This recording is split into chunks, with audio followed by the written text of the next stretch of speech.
بسم اللہ الرحمن الرحیم۔ السلام علیکم۔ ٹیوشن یہاں پر جو 10واں سوال آتا ہے اسلامک اسٹڈیز سنی میں ADA پارٹ 1 میں، یہاں پہ وہ آپ کو گردان بنانے کے لیے کہتا ہے، اور یہ سرور حسین شاہ کی بک میں گردان بنانے کا طریقہ دیا ہوا ہے۔ یہاں پہ فعل ماضی یعنی کہ پاسٹ ٹینس اور ماضی معروف یعنی کہ ایکٹیو وائس۔ تو پاسٹ ٹینس کا ایکٹیو وائس میں سب سے پہلے غائب ہوتے ہیں تھرڈ پرسن، مذکر یعنی کہ میسکولن، واحد سنگولر، تثنیہ سنگولر یعنی کہ ایک اور تثنیہ دو لوگ، اور جمع یعنی کہ دو سے زیادہ۔ ہمارے اردو میں تو یہ ہوتا ہے نا، واحد اور جمع یعنی کہ ایک کو سنگل کر دیتے ہیں اور باقی سب جمع میں ڈال دیتے ہیں، لیکن عربی میں دو کے لیے الگ طریقہ استعمال ہوتا ہے۔ پھر یہاں پہ غائب تھرڈ پرسن، اور یہ فیمینن، اس کا واحد تثنیہ اور جمع۔ پھر مخاطب مطلب کہ سیکنڈ پرسن پروناؤن جس میں یو شامل ہوتا ہے، اس کا مذکر میسکولن اور فیمینن اس کے پکارنے کے طریقے، اور متکلم فرسٹ پرسن یعنی کہ آئی اور وی، اس کا مذکر مونس، اس کا واحد تثنیہ اور جمع۔ سب سے پہلے یہاں پر اگر میں آپ کو بتاؤں تو یہاں پہ انہوں نے کتبہ کی گردان بنائی ہوئی ہے، تو سب سے پہلے اگر ہم دیکھیں گے تو پہلا سیم یہی ہے۔ پھر آخر میں یہاں بے کے ساتھ الف آ جاتا ہے اور بے کے اوپر زبر، پھر بے کے ساتھ واو اور الف، یہ جزم ہے اور یہ پیش ہے۔ پھر یہاں پہ یہ غائب کے مذکر کے ہو گئے ہیں، اور پھر یہ غائب کے مونس کے۔ اس میں یہاں پہ بے کے بعد آپ تے بڑھائیں گے اور اس کے اوپر پیش، یہ تے کے ساتھ آپ الف کریں گے اور اوپر زبر آئے گا، یا بے کے بعد آپ نون بنائیں گے اور اس کے اوپر زبر آئے گا، یعنی کہ تھوڑی تھوڑی حرکات میں چینجز ہے، باقی سارا وہی ہے۔ پھر یہاں پہ آپ کو بے کے ساتھ تے بنانا ہے اور تے کے اوپر زبر لگانا ہے، پھر تے میم الف اور یہاں پہ زبر، یعنی کہ بے تک سیم ہے، پھر تے میم الف اور یہ اوپر زبر اور یہاں پہ پیش ہے۔ پھر یہاں پہ آپ نے میم ساکن کرنا ہے،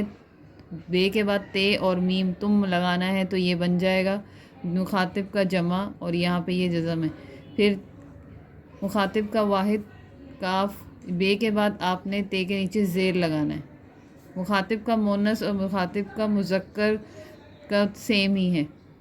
یہاں پہ آپ نے تے کے بعد نون لگانا ہے اور اس کے اوپر تشدید کے بعد زبر لگانا ہے۔ پھر یہاں پر ہم نے لاسٹ میں متکلم بنانا ہے، تو اس میں یہاں پر آپ نے بے کے بعد تے کے اوپر پیش لگانا ہے، اور یہاں پہ بے کے بعد نون الف نا کے اوپر زبر لگانا ہے، تو یہ آپ کے پاس فعل ماضی معروف کی گردان بن جائے گی۔ لیکن جو آپ کے پاس ADA پارٹ 1 میں 2021 میں آئی ہے وہ جلسہ کی گردان ہے، تو وہ میں نے یہاں پہ بنائی ہے۔ غائب کی مذکر، واحد تثنیہ اور جمع اسی بک سے دیکھ کے ہی یہ میں نے بنائی ہے۔ تو سب سے پہلے یہاں پہ پہلی تو سیم وہی ہوتی ہے جو دی ہوتی ہے، پھر یہاں پہ سین کے بعد آپ نے الف لگانا ہے اور یہاں پہ زبر، پھر سین کے بعد واو اور یہ پیش لگانا ہے اور الف، پھر تے بنانا ہے اس کے بعد اور اس کے اوپر پیش، پھر تے الف تا اور اس کے اوپر زبر، پھر یہ سین اور پھر یہاں پہ نون کے اوپر زبر، اور اس کی میننگ بھی میں نے سامنے ساتھ ساتھ لکھی ہوئی ہے۔ پھر یہاں پر یہ جیم لام سین اور یہ نون اور اس کے اوپر زبر، پھر یہ آپ کے پاس غائب کی مذکر اور غائب کی مونس کے ہو گئے ہیں، اور پھر یہاں پہ مخاطب کے مذکر، اس میں آپ نے سین کے بعد تے لگانا اور اس کے اوپر زبر، پھر تثنیہ میں تے میم الف، تے کے اوپر پیش اور یہاں پہ زبر، پھر یہاں پر اس کے مخاطب کے جمع میں آپ نے تے میم ساکن بنانا ہے اور تے کے اوپر پیش، یعنی کہ سین تک تو ویسے ہی رہے گا، آگے کچھ لفظ ایڈ ہوتے چلے جائیں گے تو ان کے ترجمے چینج ہوتے چلے جائیں گے۔ پھر نیکسٹ مخاطب کا مونس ہے، اس میں آپ نے سین کے بعد تے کے نیچے زیر لگانی ہے، اور پھر یہاں یہ اور یہ سیم ہے، پھر یہ آپ نے تے کے بعد نون کے اوپر تشدید لگا کے اوپر زبر لگانا ہے اور تے کے اوپر پیش لگانا ہے، یہ آپ کے پاس مخاطب کے مونس ہو گئے۔